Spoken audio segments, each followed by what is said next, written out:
Tanzania across Africa for market expansion.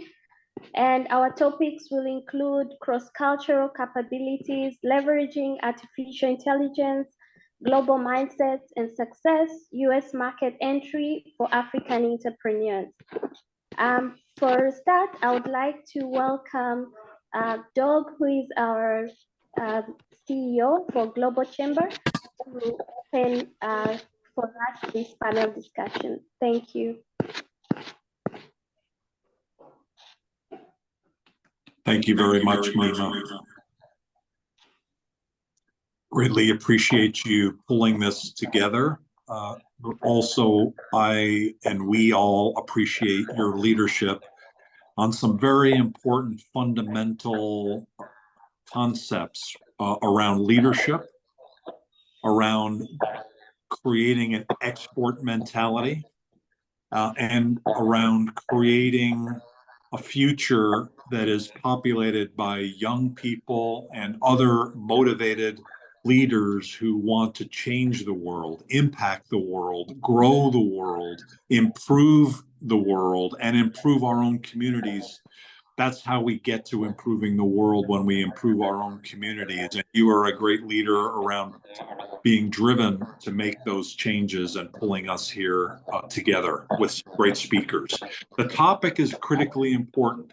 Small and medium-sized enterprises dominate not just Tanzania or Africa, but also the world in terms of employees, in terms of revenue created.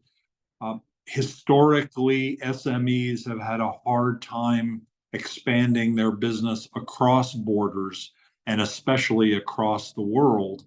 Technology now enables us to export.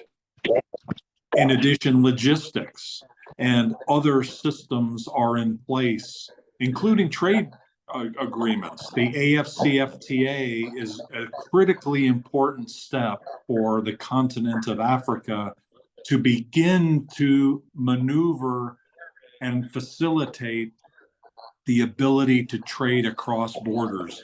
These are critical steps, and now is the time for leaders in Africa to step forward and take accountability and responsibility to have an export mentality, to lead their business across borders.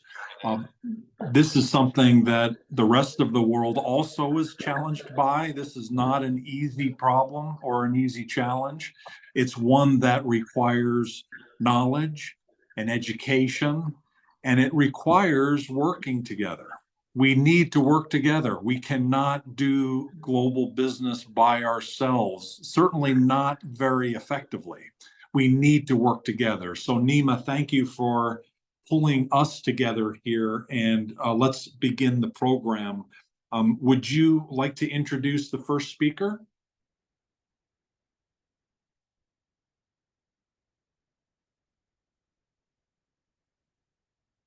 Oh, Neema, are you there?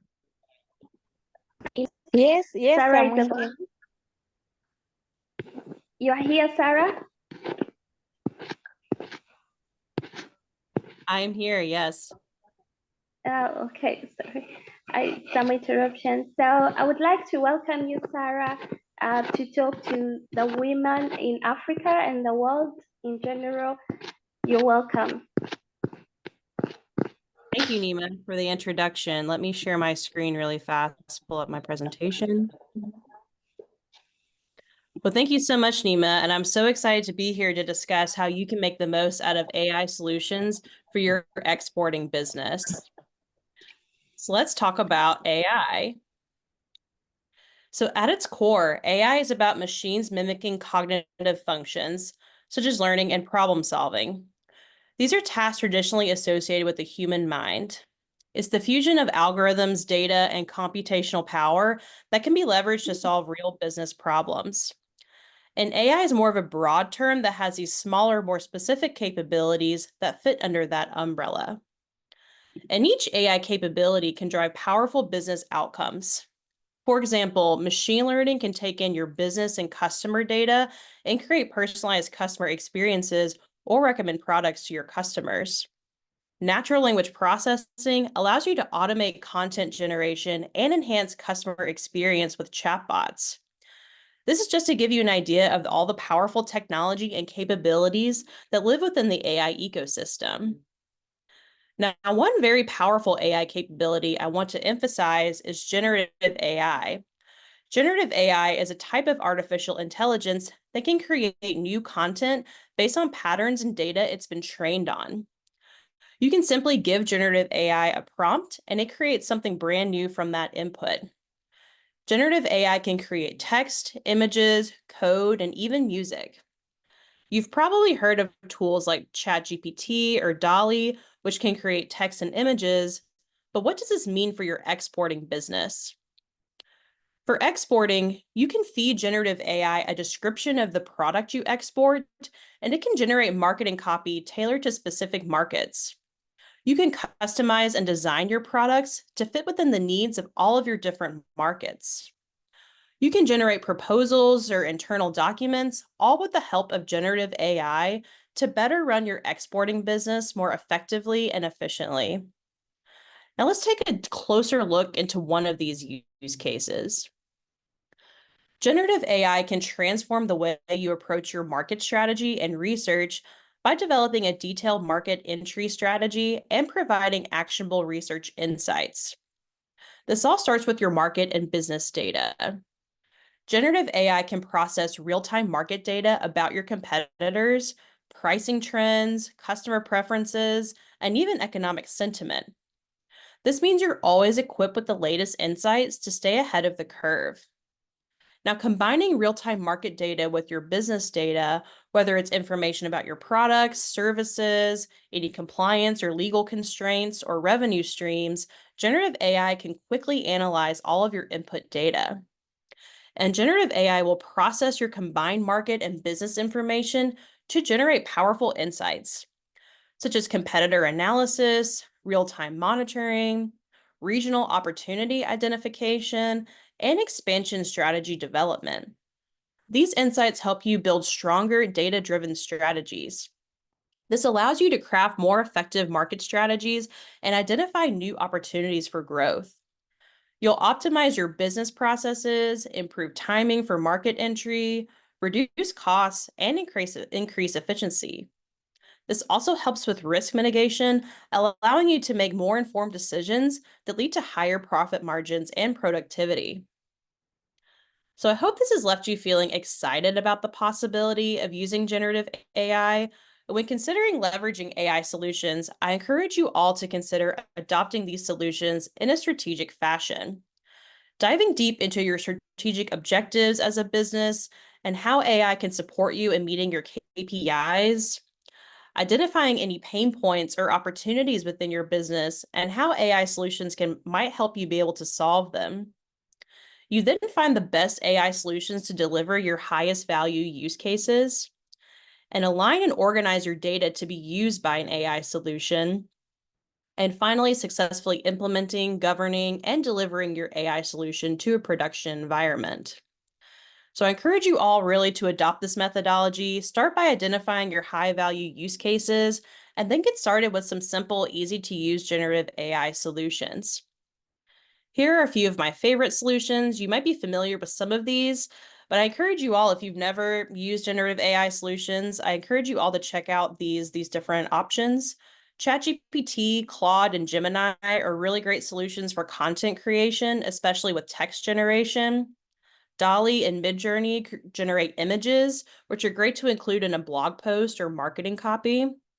Fathom and Otter AI help you capture information from client meetings and help set you up for next steps and be able to follow up with your clients. HeyGen allows you to create avatars to give presentations. And Connect the Dots and Evie AI are great for networking and helping you grow your audience on LinkedIn.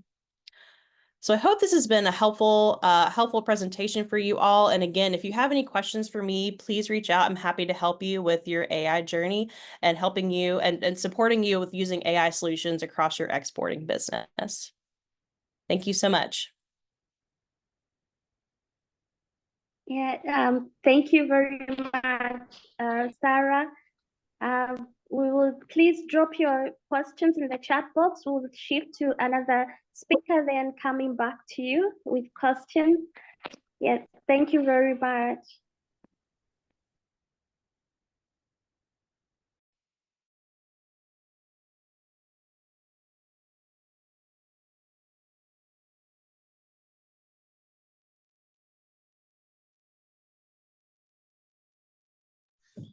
So everyone, I got a message from Neema that she's having network problems. So Doug, I guess we'll be into supporting her with the event. I think next one is Professor Raventa Ansis. Welcome, Professor Ansis. Okay, great. Professor Ansis, thank you for joining. And before we move too much further away from Sarah's component, I just want to re-emphasize for everyone the importance of artificial intelligence. When several of us met with one of our key technology members at the beginning of the year, we asked, what are some of the things that you're working on in 2024? And the response was one thing, artificial intelligence. And I think that tone and message has been repeated over and over for the smartest people among us around the importance of artificial intelligence and not waiting to have things evolve much further before you jump in for your business. So if you have not incorporated artificial intelligence into your business yet, highly recommend you begin to do planning for 2025 to be able to do that. Sarah is an extraordinary resource to do that. She works globally. And as she explained, some of the value proposition around artificial intelligence in small and medium-sized business is a very high value proposition. Later this month, Global Chamber will be rolling out some tools for our own team and also members to be able to use. Perhaps this month would be fairly rudimentary, but over the next several months, we're hoping and expecting those tools will assist our members to be more successful internationally. And similarly, I hope you're incorporating not only that, but other activities within your own business. Sarah, thank you. I'd like to now do two things. One, introduce Professor Roberto Ansis, and then also Professor, if you would like to guide us on how to handle Q&A as you begin your presentation, and if it makes sense to have Q&A for Sarah now or later, that would be very important. Before you do that, and I'll turn it over to you in a moment, I'd like to first say that Professor Roberto Ansis is one of those legendary leaders in global business, originally from Italy. It turns out both he and I are chemical engineers. We both worked for very large fluorine-based chemistry companies, in his case, Mont Edison, and in my case, DuPont.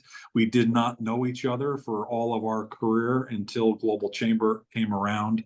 And one of the, I think, interesting aspects of that is both of us jumped into global trade in even bigger ways. He was very involved with trade before, as I was. And now both of us are dedicated to helping SMBs everywhere in the world to be more successful. From his original base in Milan, Italy, he now has, through his company, a variety of locations, and he works globally, including in Africa. He's developed a partnership with Neema in Tanzania, and they've been doing, I think, weekly programs on helping entrepreneurs get to the next level. So, Professor, thank you for your leadership. Thank you for the expertise that you bring to the table today. And please guide us a little bit on how you think we should be handling Q&A, please. Thank you so much, Doug, for the very kind introduction. Thank the Global Chamber.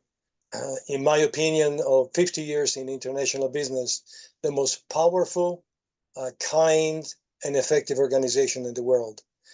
And all of us are dedicated to helping you out, Doug, in whatever your objectives and the Global Chamber objectives are. With the heroes behind the screen, the famous Cesar and Elisa, that actually provide an incredible support. And thank to the speakers, and thank to Neema, is Ms. Mleli. Ms. Mleli has been a pleasure to work with for the last 4 weeks. We've addressed about 120 different African women entrepreneurs. Many of them, I see them here today.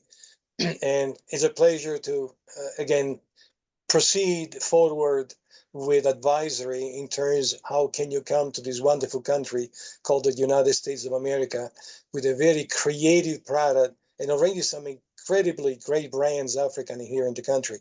So thank you so much of everyone. What I would suggest is that place your questions in the chat room. I will say we'll do the best way to handle it so we don't get lost at the end would be after my presentation, about 10 minutes, we'll actually evaluate the questions for both Sarah, Ms. Cornett, and myself.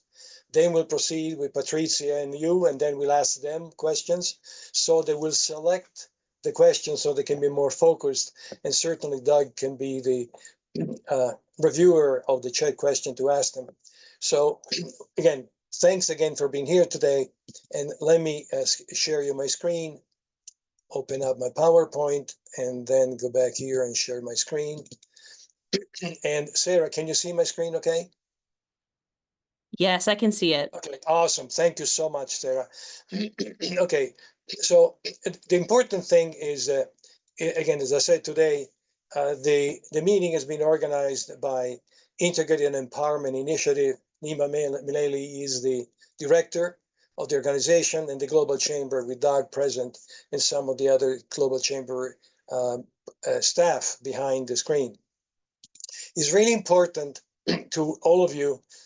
And when you ask a professor to create a presentation for 10 minutes, of course, the professor will prepare for 2 hours. So there will be a lot of stuff that we will not address with just skim. So write down my email address. That is very simple, ceo@coachingprofessors.com. Then send me an email or send an email to the Global Chamber or to Neema, and I'll send you copies of the presentation today. So getting involved immediately in this year, when we look at African women entrepreneurs, what are the 4 elements that we need to address when we look at expanding foreign markets? The first question is, where do I go? And of course, today in the world, you have both the United States of America, one of the largest free economy in the country. And then you have the European Unions, and then you get other different environments. So the question is, where should I go first? And I'll make a case in about 30 seconds why the US. Then the question is, how do we enter the chosen foreign market? And there are actually 7 ways to enter the foreign market. And I'll discuss very briefly what they are. One of the most important elements in the what we're covering today is to enter the US with many products in Africa, such as food and spices, etc. You need to qualify your product for entry. Otherwise, you can ship them, but they will be blocked at the customs for months and months without being able to reach your customer. So today we'll cover these 4 elements. And in the future, please be aware that there is funding and finance available for women in Africa and who are entrepreneurs, et cetera, et cetera. Neema is going to be setting up an additional webinar that will actually address how do we mean African women, how they can cover the expense to reach the foreign markets. So let me make a case for the US. These are numbers which are absolutely incredible. Like, for example, why should an African entrepreneur or any global entrepreneur want to come to the US? We're talking about consumer spending, $17.8 trillion. Think about how many zeros there are into it. And there was, after COVID, in about 22, 23. So today the number is increasing at the rate of about 10, 15% a year. The GDP of the US is $27 trillion. Total imports in the US, 3 trillion. Billions have disappeared. Now, the thing that's really interesting for African American entrepreneurs and for African entrepreneurs that want to enter the American market, I call them African American because once you come to the US, you actually join the American experience. The e-commerce sales in 23 were $1.2 trillion, and that's available. The other factor that is very important is household. You got 131 million households. So for those African entrepreneurs who are selling spices, they're selling food, they're selling items that are cosmetics, they're selling items that are like shea butter, palm oil, et cetera, et cetera. There are 480,000 wholesale distributors. It's a huge market, huge. And that's why you very frankly need guidance because you can get lost. So one of the things that I've done is, and I'm not going to show them all today because we really don't have the time, but let me tell you what I've done preparing for today. I know exactly each category that we discussed with Neema in the past month with over 120 African entrepreneurs.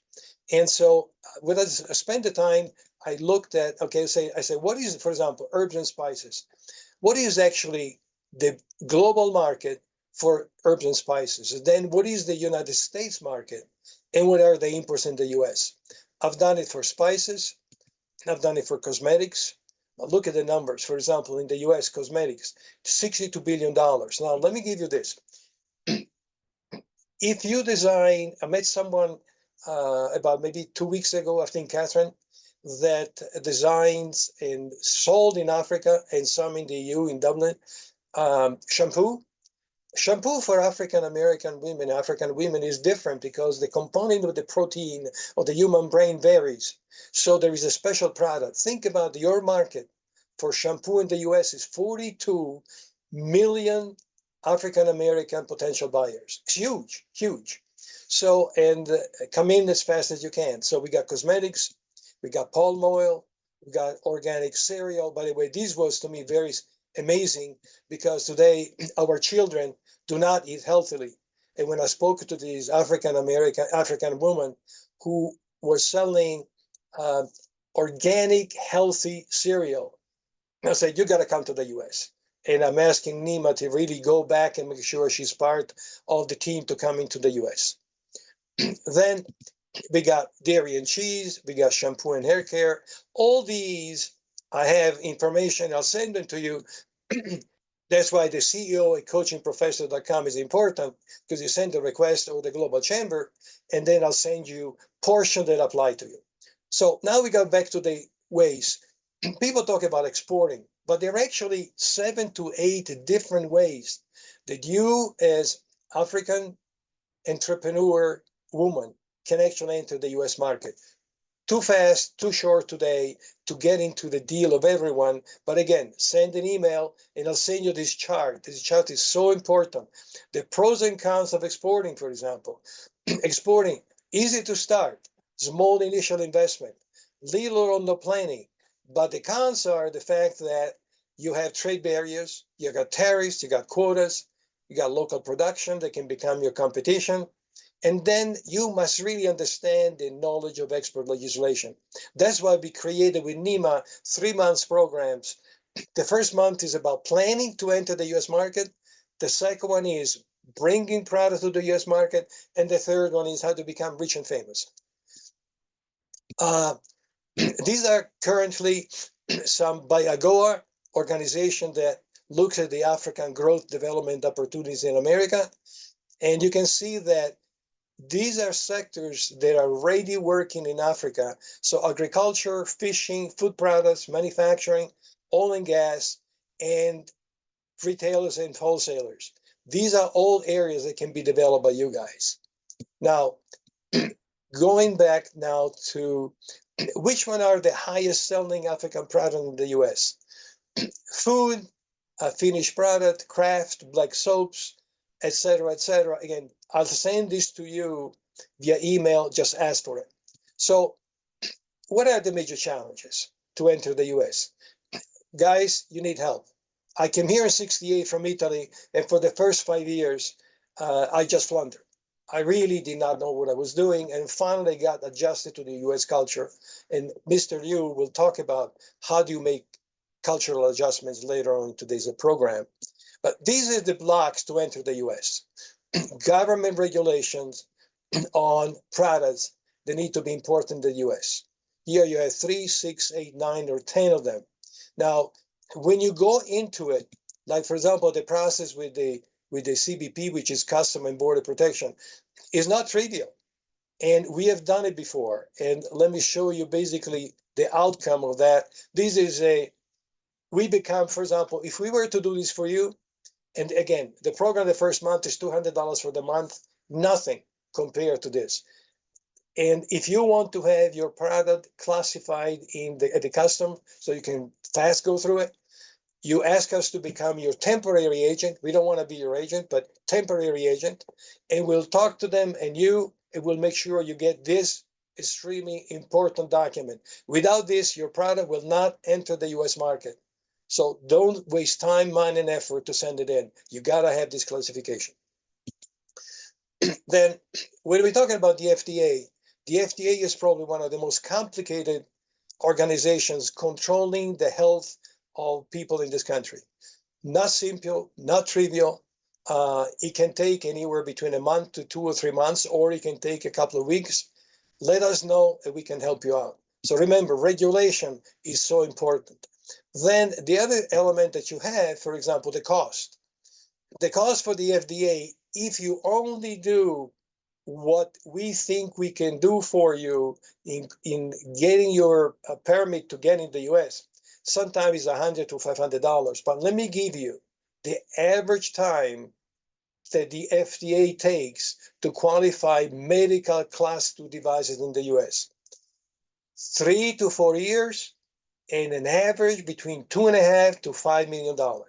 So it's not trivial. FDA is very difficult to enter. You got to know where you go. Otherwise, if they reject you, then it takes you 2 or 3 months to go back and make a new application. So really very important. My suggestion, either us or someone else, ask for help. Don't try to do it directly because it won't work. Finally, the nutrition. Well, in the many of you that I spoke in the last month have a lot of like a cinnamon, you got butter, you got palm oil. Well, no matter what you do in the US, you got to be compliant to the FDA requirements for labeling. If you don't have a label that complies, your product will not enter the US market. So now that I overwhelmed you and I scared you to death, the solution is here. We have done it for 50 years. So just let us help you. And so many of the other people that you hear today, Sarah and Patrizia and some of the others already are familiar with this. We'll help you on this here and you. So how can you overcome the difficulty of the US market? You need guidance. Now, what we've done with Neema, we decided to offer what I call 3 months, whereby the first month, we basically do planning, application to any organization they want to let you in, research what's your target market. So if we help you do anything you can at the price which is not to be believed. Typically, the fees that we charge clients for the first month of entry is $10,000 a month. Your fee, because of Neema negotiation power, is $200. Nothing. So 1 month 2, instead we start exporting, you start delivering, you start selling. And the month 3 is very important, is how do you grow? And we look at those 7 methods to enter. So again, it's been a pleasure. These are details that I cannot give you today because it doesn't take you too long. Please enter your question and answer in the chat room. And thank you so much on behalf of Coaching Professors, on behalf of the Global Chamber, and on behalf of me, Neema. And please, Doug or Cesar, if you find any questions that the group can have, this would be the time that both Sarah and I can actually answer the questions. Okay, I see Stephanie, they raised their hand. Monty, okay, let me just click on this here. Let's see. Okay. Okay, sorry. Monty, yes. What is your, first of all, welcome to our group. Monty, what is your question? Okay. Thank you very much. Please, it's an error. It's not a question, please. Thank you very much. Thank you. Thank you. Thank you for thanking. It's so important that what we do, we help you, because Africa has got some incredible potential for making so good in the US that is just incredible. So we're just waiting for you. We just gonna go through those steps. So if there are, okay, I see Sumanti, you've got the hand up. Okay, so Neema, welcome back. I'll give you back the control of the room. Thank you very much, Prof. We have very bad network nowadays in Tanzania for the past 3 days, so I'm very sorry. Thank you very much, Prof. I've heard much in your presentation, and it's very enlightening that there is hope that we can expand our markets to the US and also to other, even to the European countries. So I would like to, I've seen one question that Sarah has already answered. I don't know, I would like to ask Caesar to help me if there's any other question in the chat box, because I cannot access it well because of the network. Please, Caesar, could you please help me? Thank you.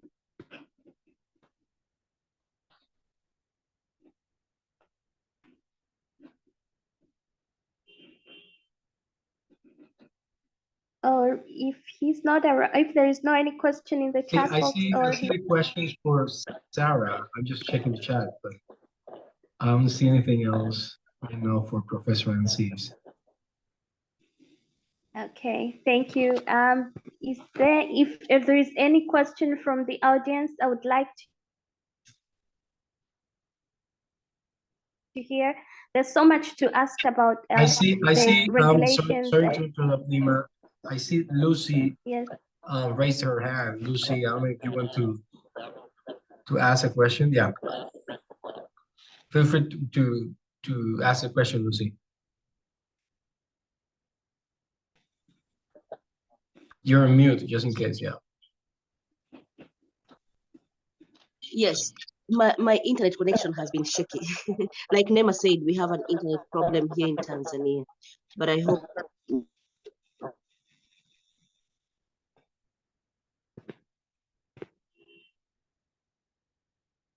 Professor for the enlightening process market.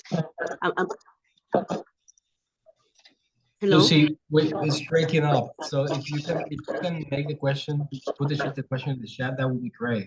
Okay, so I wanted to know about, is it the same process for us who are in manufacturing? Can you hear me? We can now, yes.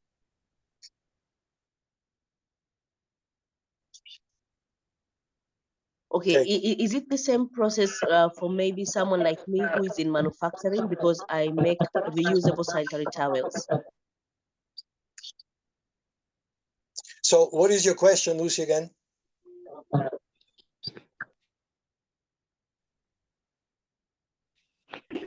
If reusable sanitary, talk about the herbs and the spices.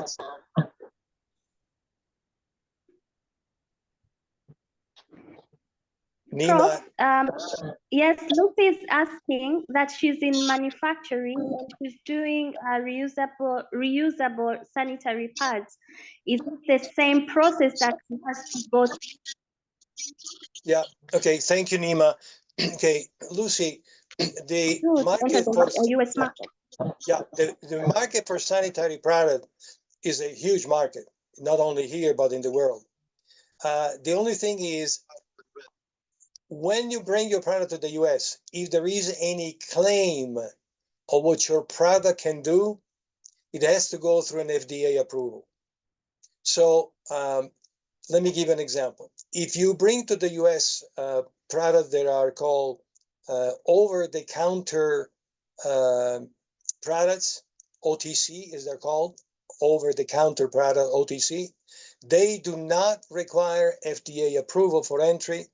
but require a labeling requirement for what it is. The secret is that is the lowest amount or the less amount of claims on the label, and the lesser the FDA will require you for you to spend money in testing and everything else. So the entry from Africa for OTC product, make sure to write it down, Lucy. The product for OTC products is an open market and is a tremendous market. Now there was another question also here that I've seen for me from Penina Nangula. It says, "Thank you, Professor Ansis. It requires a lot of financial investment, which can be a bottleneck to women in Africa." And I talked to that about Neema for a lot. What advice do you have for entrepreneurs who want to penetrate the US market? Neema and I are now conducting a study in terms of what finances are available for African women entrepreneurs to come to the US market. What I found out as of now, the current Congress has approved 3 years ago an act of Congress that allows for funding of $10,000 to $100,000 for each African entrepreneur woman to enter the US, as long as they're registered in Africa and as long as they can prove that they've been in business for 5 years. However, that carries also diversification. You can ask for an exception. So Neema and I are looking for 3 different areas. US money to help you, United Nations trade assistance to help you, and third is the African Development Bank assistance to help you. And Neema is going to be creating a new webinar workshop only talking about how can we get money to support you to come in. And please look at Neema's WhatsApp group, and we'll let you know when that happens, and then we'll give you all the answers. Thank you very much, Prof. We would like to move forward. Doug, do you want to continue introducing the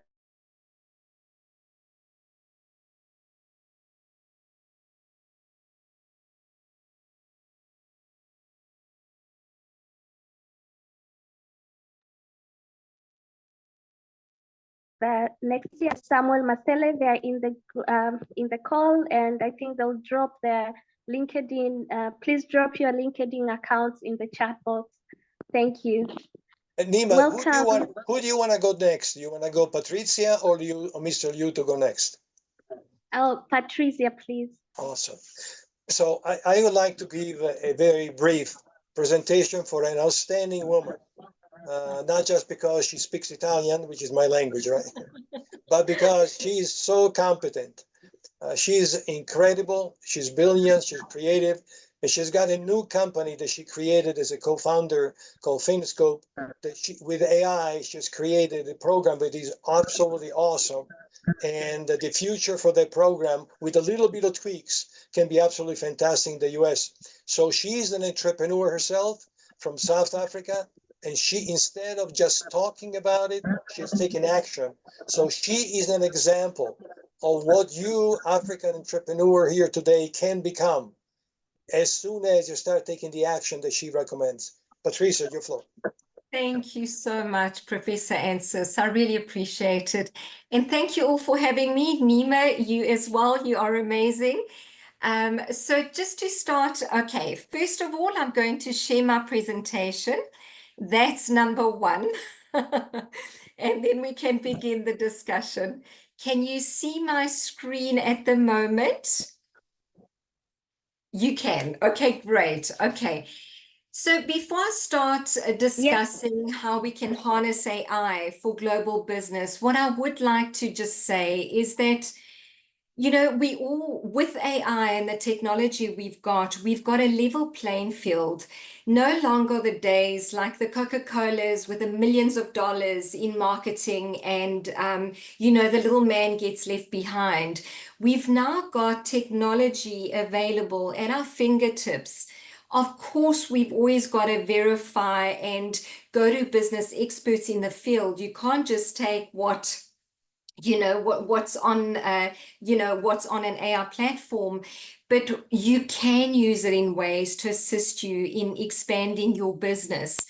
So saying that, I had been given Neema wanted me to chat about financial management and governance. And then we slotted in some other things. So it's going to be a brief presentation about investing in the future and financial literacy. And it's a little bit of a of a mixed box of whatever subjects were left to discuss. But starting with financial decision making, how do we utilize AI for predictive analytics? And we use it by ensuring that we basically get the added insights, get the decision making, get informed decision making, and improve our outcomes. And also by automating our routine, financial tasks. This helps us because it frees our time as a business to rather think strategically, whether it's strategically in your financial planning or analysis, or just your business strategy as a whole. So, and also it enhances risk management, of course, because it identifies and it assesses the potential risks by aiding in the development of the effective risk management strategy.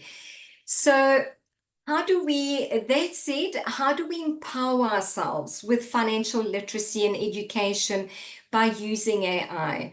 And this is where I always say there's so many tools that we have available. Apologies, I've gone forward. And we can use it by, it provides us, AI can guide you with advice that you would need and resources that you need for individuals or as a business to make those decisions better if you are on your financial literacy journey. You can do this we've got so many AI-powered platforms that can offer interactive and engaging financial education. And then, of course, you've got access to tools that can make the financial management decisions and just take you to that next level where you need to be. We move on to governance structure and risk mitigation and how AI can help you in this sense. And I just want to move this. Sorry, it's bugging me. Apologies. I'm trying to just move this across to the top. Then it's not in my way. There we go.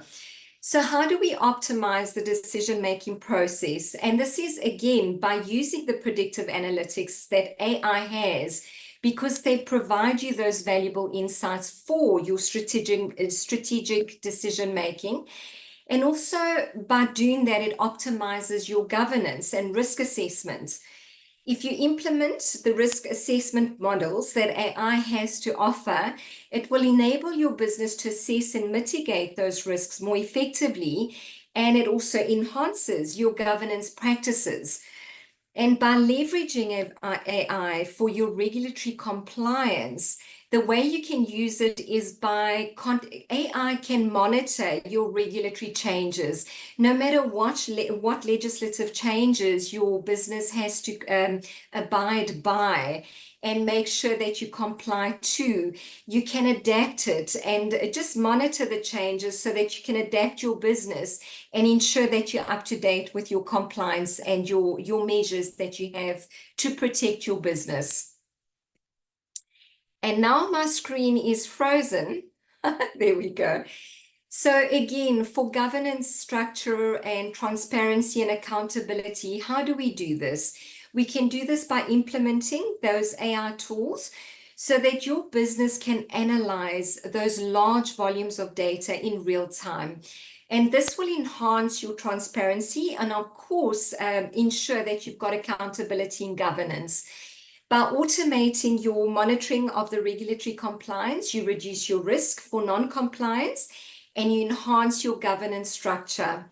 And then leveraging AI can also be beneficial for fraud detection and prevention, because AI can detect those patterns indicative to fraud activities, and this aids in your risk mitigation for your business and strengthening of governance decisions and mechanisms. Now we go to enhancing efficiency and cost management. So how do we use this with regards to cost management in our business? And again, AI here can automate your routine tasks. So it assists you in reducing your operational costs and enhancing your governance structures. And then for predictive financial analysis, you can use it for providing you accurate predictions, aiding in cost management, resource allocation, and this also helps you with your improved governance. And then maintaining of financial systems. AI can enable your financial systems by minimizing the downtime, optimizing the cost management, and again, assisting with your governance framework. Now, an important thing for, I think, all of us, but, you know, women have, you know, women are, for all of us in general, women and men alike, we run our businesses, but then we forget to invest and plan in our future. And the way AI, you can use AI to do this, to assist you, if you're not that au fait with these, you know, whether it's financial management or whether it's investments or governance or whatever it is that you're looking at, financial literacy, how you harness AI for specifically here for smart investments. You take the data-driven investment decisions and you reduce the risk and you enhance your returns because AI can analyze your trends, your market conditions, your financial performance. AI enables you to be more strategic and make sure that your business looks at the long-term business goal and not just short-term in surviving within your business. How do we empower growth through AI-driven financial planning? We can do this by using AI for automated budgeting, forecasting, cash flow analysis. These are all tools that entrepreneurs have available for them to make sure that they can have a look at their financial health, making it easier to scale operations and allocate resources, or just planning a sustainable growth. And then, of course, leveraging AI for market expansion and competitive edge. And again, please, I'd never want you to think that AI is your only solution. We've got experts for a reason. You know, if we have a medical issue, yes, you can look at AI and get your, you know, get your sort of answers, but always make sure that you research and you speak to the experts that your business requires. But again, here, leveraging AI for market expansion and a competitive edge, the AI will help you identify the new market opportunities, and it optimizes your customer engagement strategy. And this is done by basically your market analysis, by doing market analysis and customer insights. And of course, any entrepreneur, we've got men on this call as well as women, so I don't want to not include everybody, but the way you expand your business in leveraging AI, you know, using AI is it allows you to stay ahead and better understand your needs and then your customers' needs. And then lastly, but, and I went bullet happy, so please apologize all the little bullet bubbles that I've got on the side. But how to assist with global expansion. There's just a few points where AI can assist you.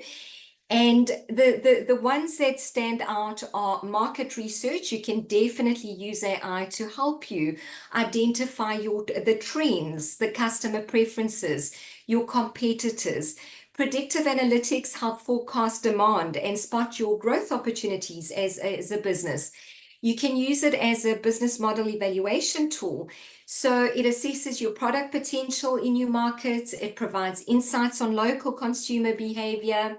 It can help you with expansion strategy. And again, never taking away from the experts, but just understanding what it's all about and just getting your foundation questions answered. You can optimize the market entry by analyzing what your costs, logistics, your risks, and just ensuring that your resource allocation in your business is where it should be.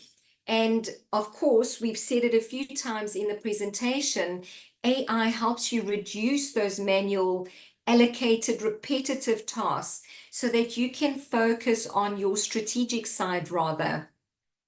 Local network and compliance, again here, it automates the understanding of the local regulations that your business needs to comply to and can identify ideal partners through machine learning. Operational efficiency, it optimizes supply chain, predicts inventory, automates cash flow forecasting to support your business growth. And of course, digital solutions. AI will automate marketing and enhance customer segmentation. And of course, you can have support through chatbots, to assist you in your journey. But as I mentioned in the beginning, we are at a point in history where we've got the technology at our fingertips and you don't have to be a Coca-Cola anymore.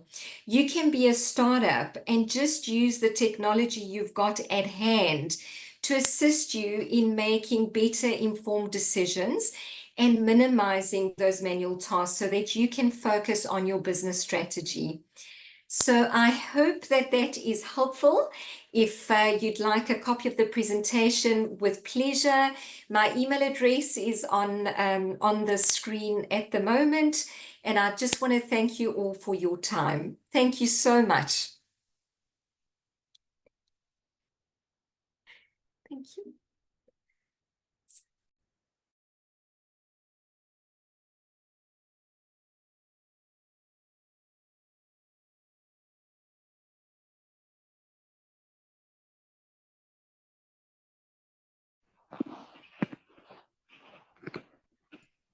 And I believe now the next speakers of the campaign, Mr. Liu.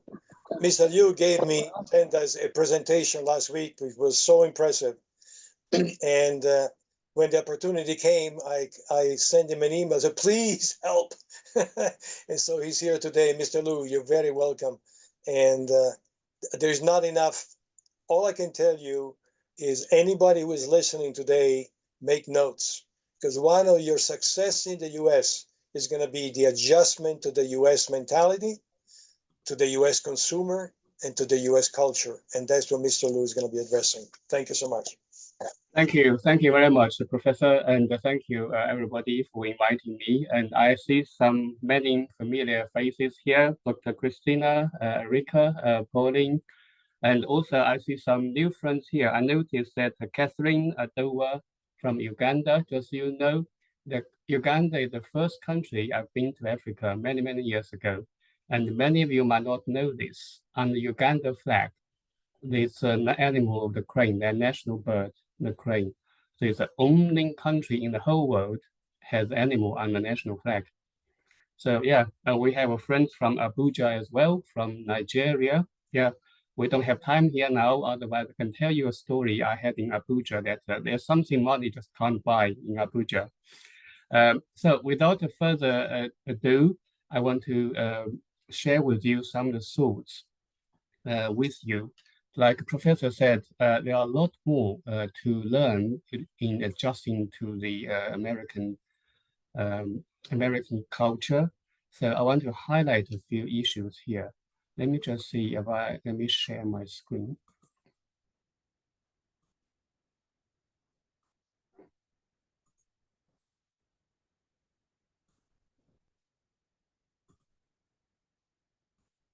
Can people see the screen? Yeah? Yes, Good. Give me a shout. Excellent. So I want to talk about a little, what's the cultural barriers for African business women and men, for that matter, doing work in the US, and also to highlight some strategies. So what's been said by the previous speakers are very important, very key, so-called hard knowledge and hard skills. So what I'm sharing here is about a set of soft skills, soft knowledge. So I remember Doug mentioned a book recently, actually, last few months, Because when you meet a different culture, the question is, how do you know if you need to shake hands, hug, or kiss? So this is what it's about. So when you come to do business in the US, whether in person or through virtually, so you need to know how to deal with a different cultural mindset. I want people to just share a few thoughts here. What would you see or are you experiencing in the key cultural barriers so far? Just feel free to shout out that when you, from the African business perspective, or as a person dealing with American colleagues, the counterpart, what are some of the cultural barriers so far? Just feel free. It's no right or wrong answer. We just want to share a few thoughts.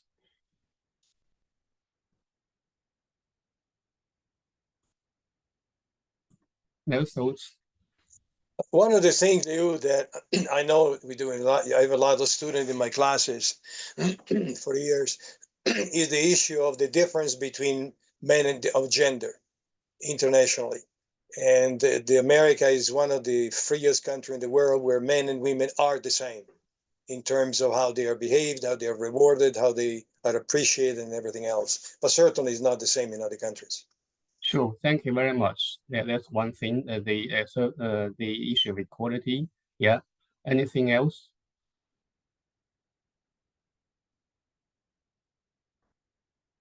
Right. So that silence, to some degree, highlights the cultural differences.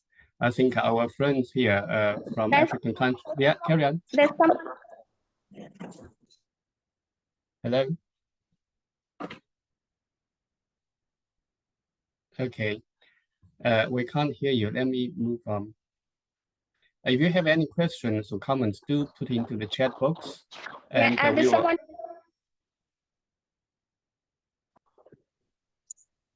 One of the comments, Mr. Liu, was from Margaret, is the dress code. An African-American woman has to conform.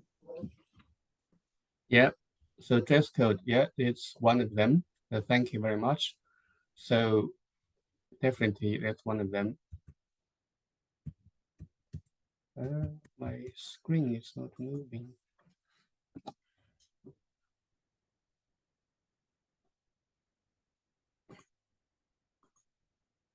Right. So I want to share with you the 4 issues here: the communication style, the time perception, hierarchy and decision making, and negotiating the contract. So these 4 are very important for people to wear when you come from the African culture into the dealing with the US culture. So in the African culture, you are dealing with so-called the indirect or high context culture. The people are less kind of very polite. You're talking, going around in a storytelling culture. So, but when dealing with US counterpart, they want things to be mentioned, precise, clear. So people might be shocked to see that actually that either the verbal or written communication that is very direct can be perceived as not very polite. So just be aware. But what they want is actually to be clear and precise, and it's very a very business-like if you want to see it that way. So from the African perspective, please don't feel that be offended very easily. And likewise, from the US side, I think try to understand the different culture. And people needs to know, yeah, from the African perspective, they want to communicate to give more context versus straight to the point in the communication style, both verbal and in writing. I have example that we had a report, like a work meeting, one of a Nigeria colleague. We said, can you tell us what is the outcome? You went to Abuja with the lawyer. So this gentleman just started talking about from the moment he got out of the car, I had breakfast, I had shake hands with the lawyer. So the whole story And after several minutes, and then the person who chaired the meeting, who is from the UK, just said, okay, can you just tell me what is the outcome? So this is what I mean by communication style. So be aware, there's difference there. Another is about keeping people updated. So one common pitfall is when you are thinking about, or you said you agreed, next Monday I will tell you what my proposal would be, but then next Monday comes, you don't tell people in the US side, then people wonder what's happening. But then when they chase you, you say, oh, I'm just carry on talking with our team. We haven't decided yet. That leads to my second point about time perception. So in the US, people use this time called linear time. So it's very divided by very small unit. So one point after another. While in the African context, or African culture, is a flexible time. So things happen just in a flow. That means when you agree with deadline, when you agree with the meeting time, it's very important to follow that with your US counterpart, because if you don't do that, that can be viewed as not trustworthy. People have very low tolerance when it comes to the meeting time, the deadline, particularly when you only just started dealing with the new people in the US. So that is very important. So because I know that I had meetings in African countries with a 9 o'clock start. People started to come in as late as 11 o'clock. So that cannot happen because you might notice that sometimes people will book 15 minutes meeting. So that again can be quite a cultural shock for African cultures, like 15 minutes, you give me 15 minutes. I can't even start. So that's something to really bear in mind, how to adjust to the time perception and deadline, very important. Hierarchy and decision making. So the African business setup or overall culture is very hierarchical. What it meant is that you might find that your US colleague, they view the hierarchy differently. They are viewing it as very functional, meaning when you have business dealing, the US counterpart might go directly to your subordinate or your team member just to solve the problem. But then you might feel offended, say, oh, I'm the boss. Why didn't you tell me? But from their point of view, it's a problem-solving issue. So they don't see it that important. So that is a constant kind of a clashing point, if you like. We have that with the UK and the African colleagues as well, because one of the comment from the African colleagues said is, why do these UK people, European people, keep writing to my staff without telling me? This is like people coming to my house, have a drink in the lounge, and start cooking in the kitchen, and me as the household head of the house have no idea who's coming, who's going. So I think it's important for both sides to be aware that the different style when it comes to hierarchical and decision making. I think the decision making in the African country is more of the head needs to decide, but then in the US, it's more of a consensus. It's more democratic decision making. So that's one thing. The another thing is about negotiation and contract. So in the negotiation contract, I actually just saw a little video on TikTok. They said when you go to look for a job in the US, people ask you, what can you do? When you go to look for a job in the European country, they say, what is your qualification? And then if you look for a job in African countries, people ask you, who sent you? So that kind of highlights the different view on the emphasis of the relationship versus the evidence-based approach. So in order to have a strong proposal, you need to have strong evidence. That's what Professor Ansis can help with. You need to demonstrate you have good products, but with clear evidence demonstrate that. It's not just because, oh, I'm introduced by Professor Ansis, or I'm introduced by Doug. Therefore, you will know, you know me, that we are relationship-based culture, but the counterpart in the US might not take it that way. So they want to see hard evidence. And please don't feel offended by that.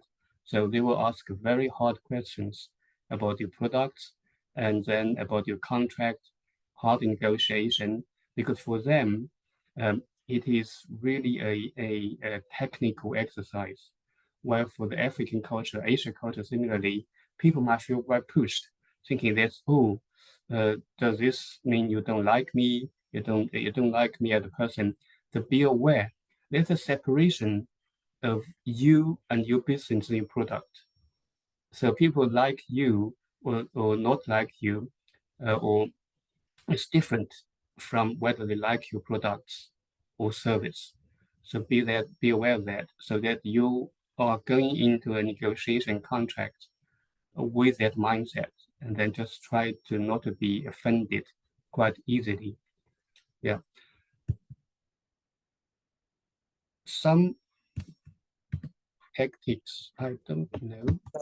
Mr. Liu, Yeah. talking about time, with all the, we asked everybody who's attendees for your forgiveness. Mr. Liu's presentation is so powerful and so interesting.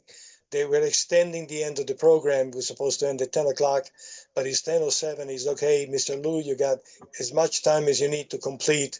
Your presentation is very powerful and intriguing. Thank you so much. Thank you. Apologies for interrupting. Thank you very much. And I only have 2 more slides to go. For some reason, my screen keeps getting short.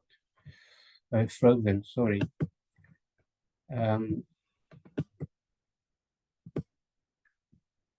I think very briefly, the way to tackle this is really, it's about to move from the what you don't know to what you know you don't know, and then learn about it. Simple like this. And these are the few things we can do, is to provide training, building relationships, and really people mentioned about the dress code and adapting to the business practice. All these will take time, but most importantly is actually if you have the willingness to want to learn. What I always say to people when it comes to cross-culture communication, working together, it's like driving on a different side of the road. Some countries drive on the left, some countries drive on the right. And all you need to know is that to understand now why I am now with this culture, which side of the road are you driving on? Then I need to adapt and adjust accordingly so that I don't get run over. Similarly, there's always common ground for people to communicate. Like I like this photo I choose. These 2 business women, 2 ladies sitting there talking, maybe negotiating a contract, but they both have the love for the high heels. So maybe one's wearing Jimmy Choo, another is wearing Louboutin, I don't know.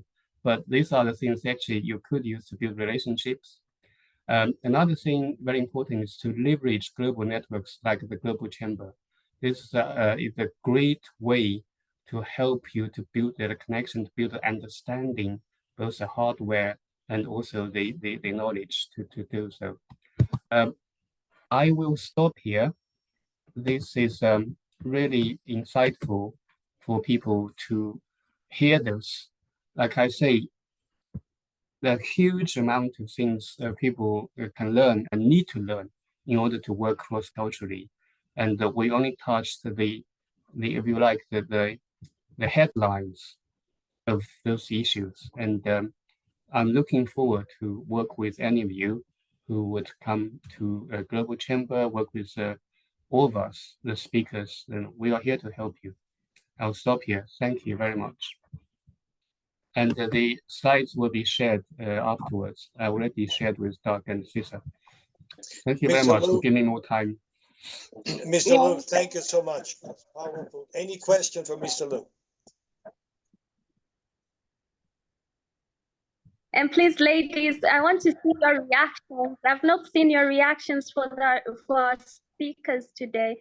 We want to show the African way, the way we react in the slides. Have you learned something? Yeah. Yeah. I would love to see. Okay, with that, Dr. Ajibola Ghani has got their hands up. Oh, they're crying. Yeah.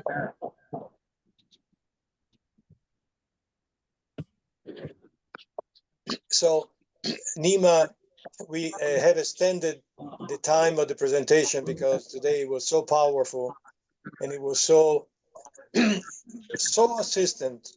And don't forget, there are two things we want to leave you with. One is that we have a 3-month program that the fee for which is just we are ruining our business by putting on the internet the fees, but but it is powerful, it is useful, and many of the people who are here today speaking, actually say all of them. I'll make sure to invite them back to be participatory in that program because they can teach you so much. They can be helpful for you. But please, there is one suggestion I give you after 50 years in the US. One of the secret of my success is do today what you need to be done today. Don't do it tomorrow. So if there is an interest for you in coming to the US, come today, because you never know what the tomorrow comes about you, your business, the world, the peace, the war, who knows? So I'm really suggesting. And then the next event is going to be very much so. I know you guys need it, and we're working assidually to create solutions. And in Patrizia and Mr. Liu and Sarah, if you have, and Dr. Crawford and Dr. Walker, if you have any suggestions in terms of how to help African women financially, they would be very useful, because we're going to have a webinar on how do we finance the effort of African women who need assistance to come to the US with a wonderful product. So Neema, you want to close the business? I want to thank you. I want to thank Doug. I want to thank Cesar. I want to thank the Global Chamber. Guys, you're super. You're exceptional. Thank you, thank you, thank you again. Neema, your call.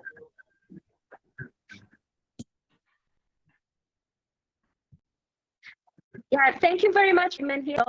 And we have a lot to think in. That's why we are only reacting. This is how we appreciate when you see in the chat box. But I would also like to call upon, we have women from different countries in Africa. And please, if you want to join Global Chamber, please just inbox me. I would welcome Doug to close, but also he will be talking about how we can join Global Chamber. For Tanzania, I'm the Executive Director for Global Chamber Tanzania. And if you want to join us, please just inbox me, and I've sent the group chat, so you'll have my number also in the group. So it is very important to be in the networks like this. I have very good testimonies for myself since I've joined Global Chamber. It has been just 2 months, but it has been wonderful. I've grown a lot. I've learned a lot. I've met wonderful people. So I would like to urge everyone, it is for men and it is for women. It is for young boys and girls also. That is, I'm talking about youth. So it is a very good platform to be. We have seen there are a lot of experienced people. And also Sarah will be, we have a project coming up with Sarah and also Patrizia. We have a very good project for women entrepreneurs to leverage on AI. So please stay tuned. And I would like to welcome Doug. Please welcome.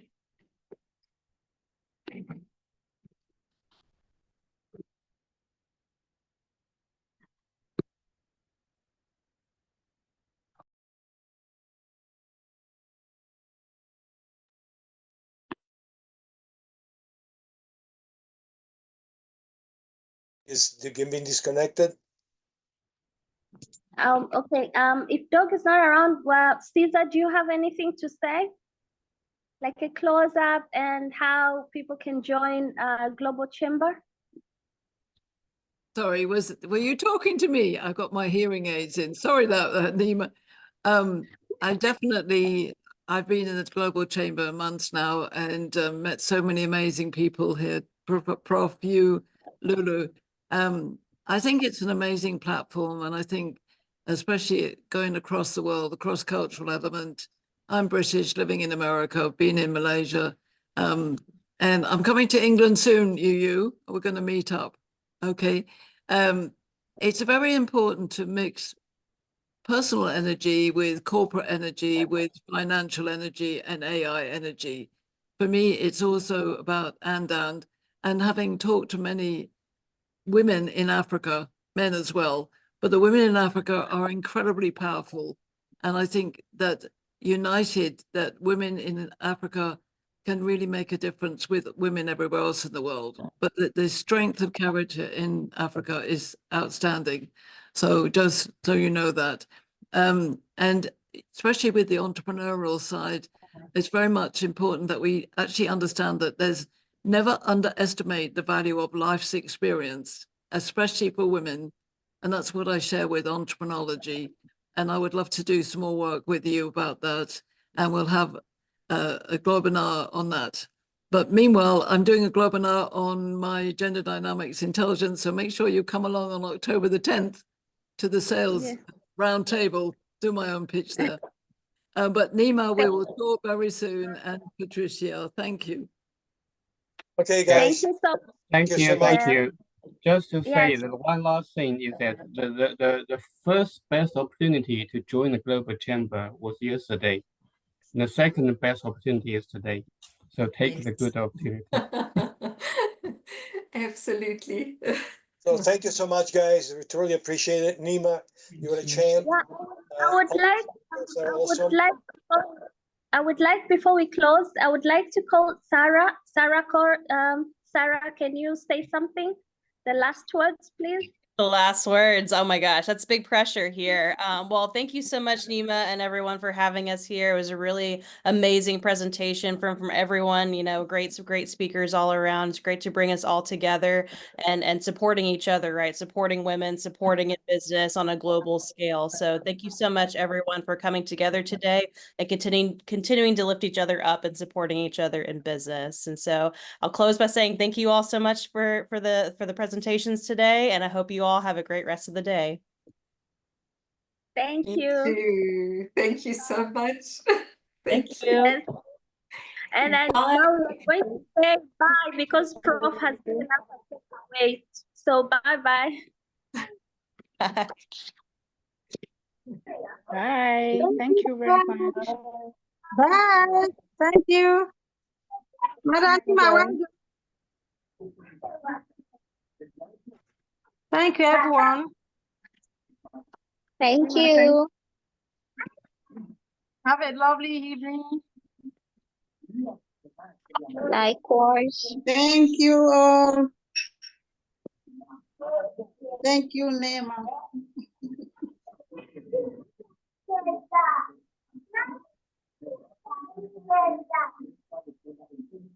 Alaikum salam.